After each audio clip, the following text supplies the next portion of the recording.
আমার আল্লাহ ঘুষখোর বলে ডাক দেয় নাই। আমার আল্লাহ মানুষকে হত্যা করে ফেলে সামান্য স্বার্থের কারণে, তাও আমার আল্লাহ কোনোদিন কাউকে জুলুমকারী বলে ডাক দেয় নাই, হত্যাকারী বলে ডাক দেয় না। মানুষ জিনার কাজের ভিতরে বর্তমান তো অহসাই, মানে সব সময় লিপ্ত কেমন যেন। ওই যে টাঙ্গাইলের ঘটনা, একজন গর্ভবতী মা, ওই এলাকার কিছু কুচক্র মহল, সন্ত্রাস বাহিনী ওই আম্মাজানকে, ওই গর্ভবতী আম্মাজানকে প্রথমে তাকে বাসা থেকে তুলে নিয়ে গিয়া জাহেলি যুগের মতো পাশবিক নির্যাতন করার পর তাকে দুনিয়া থেকে সরায় দিয়েছে। তার গর্ভে ছিল সন্তান, সেই সন্তানটাকেও তার পেট থেকে বাইরে করিয়া এমন ভাবে বিভৎসভাবে তাকে রেখে দিয়েছে। রে বাবা, আসলে এইটা জাহেলি যুগের চাইতেও বড় জঘন্য। এরে আল্লাহর বান্দা, যে মৃত্যুবরণ করেছে সেও আল্লাহর সামনে দাঁড়াবে। আবার যাকে আপনি আমি দুনিয়া থেকে সরায় দিলাম, আপনি আমিও কিন্তু দুনিয়া আল্লাহর সামনে কিন্তু দাঁড়াবো।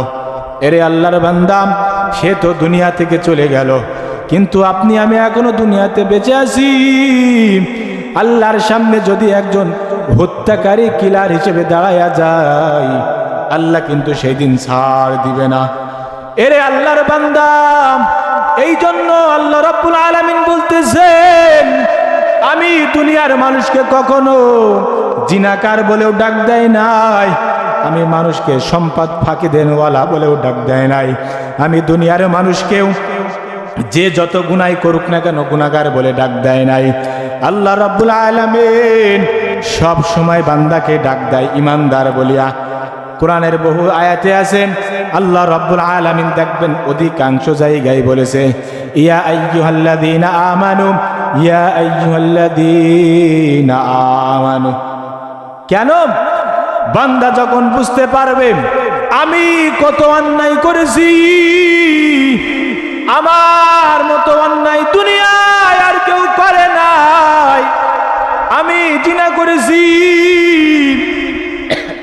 আমি সুদের সাথে জড়িত ছিলাম, আমি ফাঁকিবাজির ভিতরে জড়িত ছিলাম, আমি মানুষের সম্পদ নষ্ট করেছি, ক্ষমতা পাইয়া মানুষের সাথে খারাপ ব্যবহার করেছি। কিন্তু যখন সে কোরআন বুঝতে পারবে, যখন আল্লাহর ভয় তার দিলের ভিতরে আসবেন, তখন সে খেয়াল করিয়া দেখবে আমার আল্লাহ তো কখনো আমাকে এই সকল গুনাহগার বলে আমাকে ডাক দেয় নাই, আমার আল্লাহ তো আমাকে সুদখোর বলে ডাক দেয় নাই। বান্দার অন্তরের ভিতরে একটা ঝালঝালা, বান্দার অন্তরের ভিতরে একটা নাড়া দিবে। বান্দা তখন আল্লাহর কাছে তওবা করবে আর বলবে, মালিক, জীবনে বড় অন্যায় করেছি, ও আল্লাহ আর অন্যায় করব না রে আল্লাহ। কত মানুষ আছে দুনিয়ার ভিতরে অন্যায় করতে করতে করতে করতে মৃত্যুবরণ করেছে। কত আল্লাহর বান্দা আছে অন্যায় করতে করতে বাড়ি ফেরার পথে অ্যাক্সিডেন্ট করে চলে গেছে। ও আল্লাহ, আমিও তো সেই দলের একজন আল্লাহ, কিন্তু এখন আমি বুঝতে পেরেছি সবাই যখন চলে গেল আমাকেও চলে যাওয়া লাগবে, আমাকেও অন্ধকার কবরে চলে যাওয়া লাগবে। কিন্তু আমার তো আপনার সামনে দাঁড়ানোর পর আপনাকে দেখানোর মতো আমার তো কোনো আমল নাই। ও আল্লাহ, আমি তওবা করতেছি, আমার তওবাকে আপনি কবুল করে নেন। বান্দা যদি এইভাবে কান্নাকাটি করিয়াম, আল্লাহর কাছে ত্রনাজারি করিয়াম, সে যদি খালেস দিলে তওবা করে নেয়, এইভাবে তওবা করতে করতে আল্লাহর ওই বান্দার চোখ থেকে যদি 2 ফোঁটা মাছের দানা পরিমাণ যদি পানি বাইরে হইয়া নাকের ডগা পর্যন্ত আসতে পারে, এই আল্লাহর বান্দারা, আল্লাহ রাব্বুল আলামিন বলতেছেন, আমি ওই বান্দার চোখের পানি নাকের ডগায় আসায় আসতে আসতে আমি আল্লাহ তার জিন্দেগির সব গুনাহগুলো মাফ করে দেই। আমার আল্লাহ কত দয়ার আল্লাহ, ও বসবাস করতেছো, কি চিন্তায় দুনিয়ার ভিতরে চলাফেরা করতেছো রে বাবা।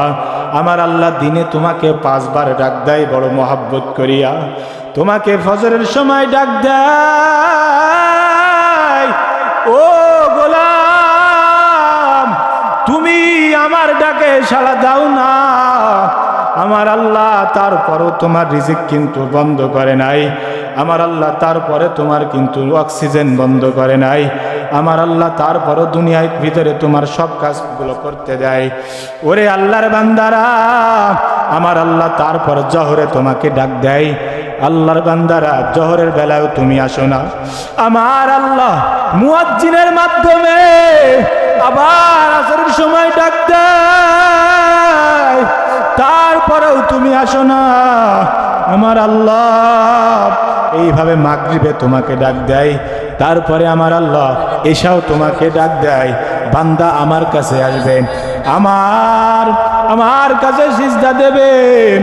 দুনিয়ার ভিতরে এসে যাই করুক না কেন, আমার কদমে যখন সিজদা দেবে, আমার কদমে সিজদা দেওয়ার সাথে সাথে আমি বান্দার সব গুনাহগুলো মাফ করে দেব। বলেন সুবহানাল্লাহ।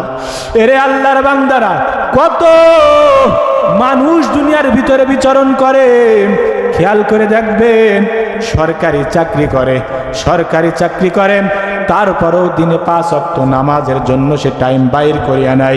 কত আল্লাহর বান্দা আছে এখনো স্কুল কলেজে লেখাপড়া করে, তারপরও 5 ওয়াক্ত নামাজের জন্য একটা সময় বাইর করিয়া নাই। সব কাজ করে আর বলে 5 ওয়াক্ত আজান যখন দেবে, আজান দেওয়ার সাথে সাথে আমি আর কোনো কাজে থাকবো না, আমার চাকরি থাক বা না থাক, আমি 5 ওয়াক্ত সালাত জামাতের সাথে আদায় করব। ও আল্লাহর বান্দারা, ও এলাকার যুবক, তুমিও যুবক, ওই আল্লাহর বান্দাও যুবক, ও এলাকার সরকারি চাকরিদার ভাইরা, আপনিও সরকারি চাকরি করেন কিন্তু 5 ওয়াক্ত নামাজ আদায় করতে চান না।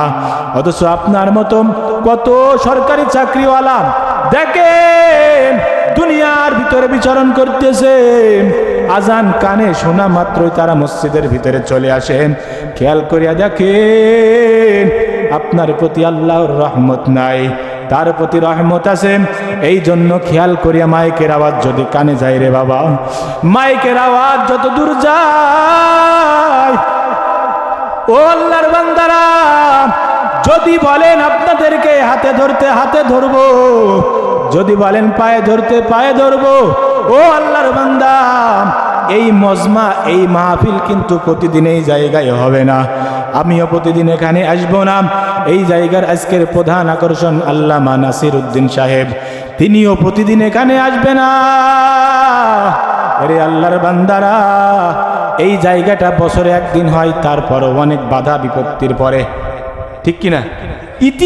ইতিপূর্বে এইখানে স্বেচ্ছায় মাহফিল কি দিতে পারছিলেন? বিগত 17 বছরে পারেন নাই। এখন হইতেছে এখান থেকে নেক আমলের কথাগুলা, আখিরাতের কথাগুলা শুনে আমল করে তারপরে